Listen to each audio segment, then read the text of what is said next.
এই জায়গাটি হচ্ছে খুলনা জেলার ডুমুরিয়া থানার আধারমানিক,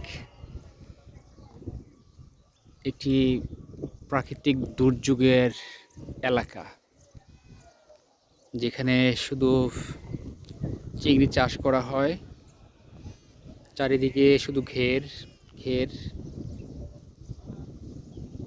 রাস্তাগুলোর কোনো উন্নয়ন নেই।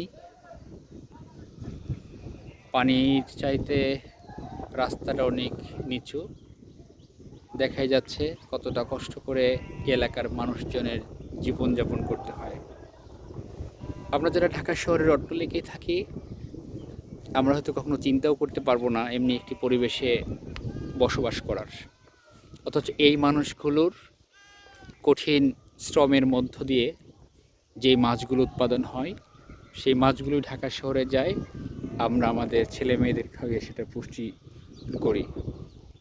এখান থেকে উৎপাদন হয় লেয়ার মুরগির ডিম, সেগুলো আমাদের দেশের বিভিন্ন অঞ্চলে চলে যায়।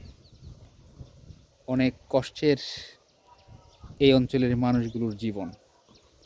আমরা আশা করব নতুন সময়টাতে সরকার এসে যাতে এই দেশের এই অঞ্চলের মানুষের একটু উন্নয়ন করে দেয়।